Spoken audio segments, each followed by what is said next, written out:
السلام علیکم 10 کلاس، کیسے ہیں بیٹا؟ امید ہے آپ سب خیریت سے ہوں گے۔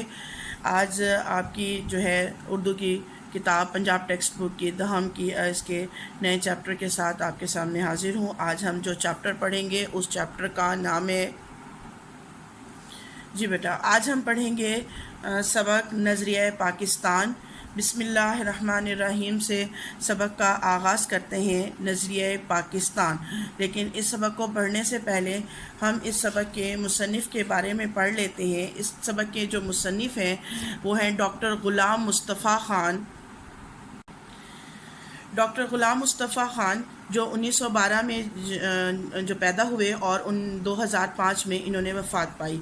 جبل پور میں پیدا ہوئے اور جو ہے انہوں نے 9ویں جماعت پاس کر کے علی گڑھ چلے گئے۔ علی گڑھ یونیورسٹی سے LLB یعنی جو وکالت کی ڈگری تھی، MA اردو، MA فارسی کی ڈگریاں حاصل کی، اور پھر 1947 میں PhD کی کس میں؟ اردو میں۔ ناگپور یونیورسٹی میں جو ہے DLED کی ڈگری حاصل کی۔ عملی زندگی کا آغاز کنگ ایڈورڈ کالج امروتی سے بطور جو ہے لیکچرر انہوں نے سٹارٹ لیا۔ پاکستان بننے کے بعد اردو کالج کراچی سے وابستہ ہوئے۔ سندھ یونیورسٹی صدر شعبہ اردو کے طور پر خدمات انجام دی، یعنی سندھ یونیورسٹی میں شعبہ اردو کے صدر رہے، یعنی ان کے ہیڈ رہے۔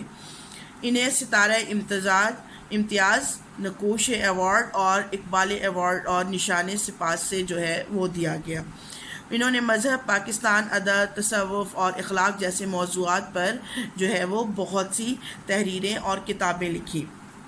ان کی کتابوں کی خاص بات یا ان کے مضامین کی خاص بات یہ تھی کہ اس کی زبان آسان، سادہ اور عام فہم، جو عام انسان کی سمجھ میں آ جائے وہ تھی۔ انہوں نے اردو، فارسی، عربی اور انگریزی زبانوں میں 100 سے زیادہ کتب جو ہیں وہ تصنیف کی ہیں، جس میں اردو، فارسی، عربی اور انگریزی زبانیں شامل ہیں۔ ٹھیک ہے، ان کتب میں سید حسن غزنوی حیات اور کارنامے، سراج البیان، اقبال اور قرآن اور تنقید و تحقیق اہم کتابیں ہیں۔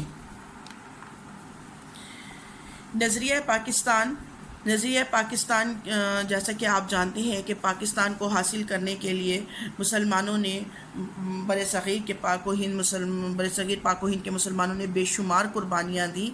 اسی کے بارے میں ہے یہ۔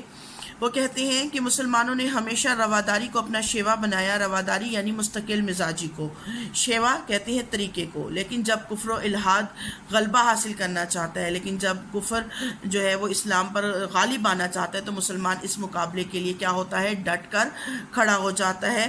بادشاہ اکبر، مغل بادشاہ، بہت مشہور بادشاہ، اس کی بات ہو رہی ہے۔ بادشاہ اکبر کے دور میں کہ اس کی بے جا رواداری اور ملکی سیاست میں ہندوؤں کے عمل دخل کی وجہ سے ملک میں کافرانہ طور طریقے اس قدر رائج ہو گئے تھے کہ مسلمانوں کی آزادی خود ان کے دینی معاملات میں ختم ہو گئی تھی، کیونکہ بادشاہ اکبر جو ہے وہ ہندوؤں کے زیادہ قریب تھا۔ وہ مسلمان وزیروں اور مشیروں سے مشورہ لینے کی بجائے زیادہ تر ہندو وزیروں مشیروں سے مشورہ لیا کرتا تھا۔ اس کا رجحان زیادہ تر ہندوؤں کی طرف ہوتا تھا، اور وہ کیونکہ ہندوؤں میں جو ہے وہ اپنا بڑا نام بنانا چاہتا تھا، ان کی نظر میں اچھا کہلانا چاہتا تھا، اور یہی وجہ ہے کہ ہندو آج بھی بادشاہ اکبر کو انہی وجہ سے جو ہے وہ بڑے اچھے الفاظ میں یاد کرتے ہیں۔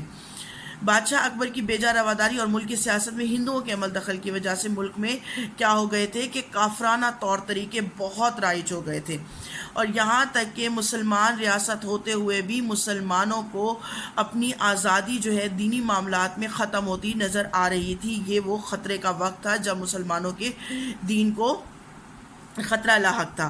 چنانچہ اکبر کے آخری دور میں اسلام کی سربلندی کے لیے حضرت مجد الف ثانی کھڑے ہوئے۔ آپ نے جہانگیر کے زمانے میں محض دین کی خاطر قید و بند کی سختیاں، یعنی ان کو جو ہے وہ جیل بھی جانا پڑا، اور اس کے ساتھ ہی بہت سی مشکلات اور سختیاں برداشت کی، لیکن اسلامی قدروں کو، اسلامی روایات کو، اسلامی اقتدار کو نئے سرے سے فروغ دیا، یعنی ترقی دی۔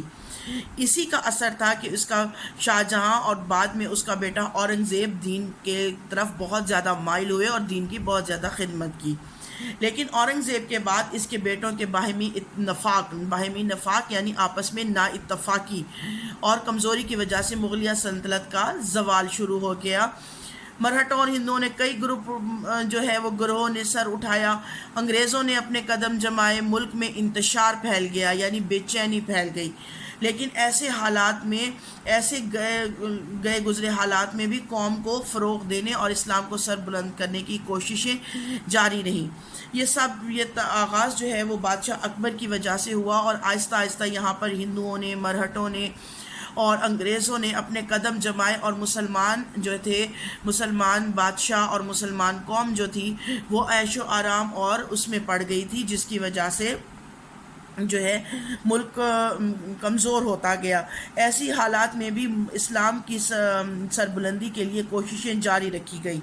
چنانچہ میسور کے سلطان حیدر علی اور اس کے بیٹے سلطان ٹیپو، دونوں بہت ہی مشہور سلطان، نے نہ صرف ہندوؤں اور انگریزوں کا مقابلہ کیا بلکہ افغانستان، ترکی اور پھر فرانس کو بھی اپنے ساتھ ملانے کی کوشش کی، لیکن ان ملکوں نے، افغانستان، ترکی اور پھر فرانس، ان ملکوں نے ان دونوں بادشاہوں کا، باپ بیٹے کا ساتھ نہ دیا، ٹھیک ہے، اور یہاں تک کہ ملک کے دوسرے سرداروں نے بھی ان کا جو ہے وہ ساتھ نہ دیا، ان کے ساتھ جو ہے وہ دغا کیا اور انہیں کامیابی حاصل نہ ہو سکی۔ اس زمانے میں شاہ ولی اللہ اور ان کے صاحبزادوں یعنی ان کے بیٹوں نے مسلمانوں کی اخلاقی اور معاشرتی برائیوں کو دور کرنے کی جو ہے وہ تحریک شروع کی۔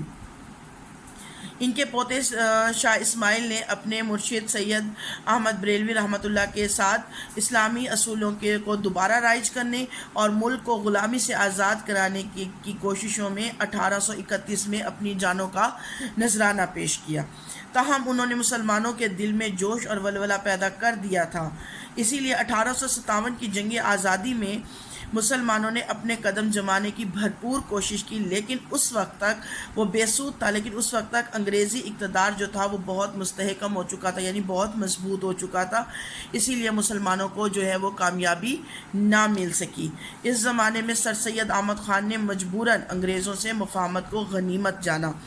سر سید احمد خان نے جو ہے وہ کہتے تھے کہ مسلمانوں کو تعلیم حاصل کرنی چاہیے، مسلمانوں کو انگریزی تعلیم حاصل کرنی چاہیے، لیکن مسلمان اس وقت انگریز اور انگریزوں دونوں کو سخت ناپسند کرتے تھے۔ انہوں نے، سر سید احمد خان نے ان سے مفاہمت کو غنیمت جانا تاکہ وہ مسلمانوں کو تعلیمی یافتہ کر سکے اور وہ تاکہ اپنا کھویا ہوا مقام دوبارہ حاصل کر سکیں۔ مسلمان قوم کی اخلاقی اور تہذیبی اصلاح پر سر سید احمد خان نے خصوصی طور پر توجہ دی۔ ان کے دلوں سے احساس کمتری یعنی کمتر ہونے کا احساس جو ہے وہ دور کرنے کی کوشش کی کہ مسلمانوں میں اس وقت احساس کمتری کا احساس ان کے دلوں میں بیٹھ چکا تھا کہ ہم کچھ نہیں کر سکتے یا ہم اب آزاد نہیں ہو سکتے۔ تو انہوں نے وہ چاہ رہے تھے کہ مسلمانوں نے اگر یہ خیال اپنے دل میں بٹھا لیا تو یہ بہت مشکل ہو جائے گا ان کے لیے آزادی حاصل کرنا، وہ اسی کے ساتھ جینا سیکھ لیں گے۔ 1885 میں ہندوؤں نے کانگریس کی بنیاد ڈالی اور ظاہر یہ کیا کہ وہ ملک کی تمام قوموں کو ان کے حقوق دلوائیں گے، لیکن بعد میں پتہ چلا کہ وہ صرف کیا چاہتے ہیں کہ اپنے حقوق کا تحفظ چاہتے ہیں یا ہندوؤں کے حقوق کا تحفظ چاہتے ہیں۔ انہوں نے مسلمانوں کو ان کے کاروبار سے محروم کرنے کی کوشش کی اور سرکاری ملازمتوں پر بھی خود قابض ہو گئے۔ نیز انہوں نے مسلمانوں کی مشترکہ اردو زبان کے مقابلے میں ہندی زبان کو قائم کر دیا۔ یہ ساری پوائنٹس ایسے تھے جو مسلمانوں کے خلاف جاتے تھے، کیونکہ اور وہ یہ سوچ رہے تھے ہندو کہ ہم انگریزوں سے آزادی حاصل کرنے کے بعد ہندوستان پر ہم قابض ہو جائیں گے۔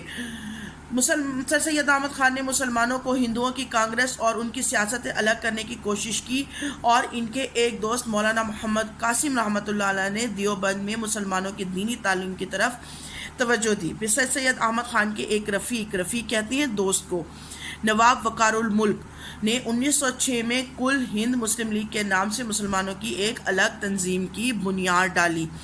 اس کو آپ انڈر لائن کر لیں، یہ ایم سی کیوز میں آتے ہیں کہ نواب جو ہے وہ مسلم لیگ کی بنیاد کون سے سال میں ڈالی گئی یا پھر کس نے اس کی بنیاد ڈالی، اسی طرح کانگریس کی بنیاد کون سے سال میں ڈالی گئی، تو ان چیزوں کو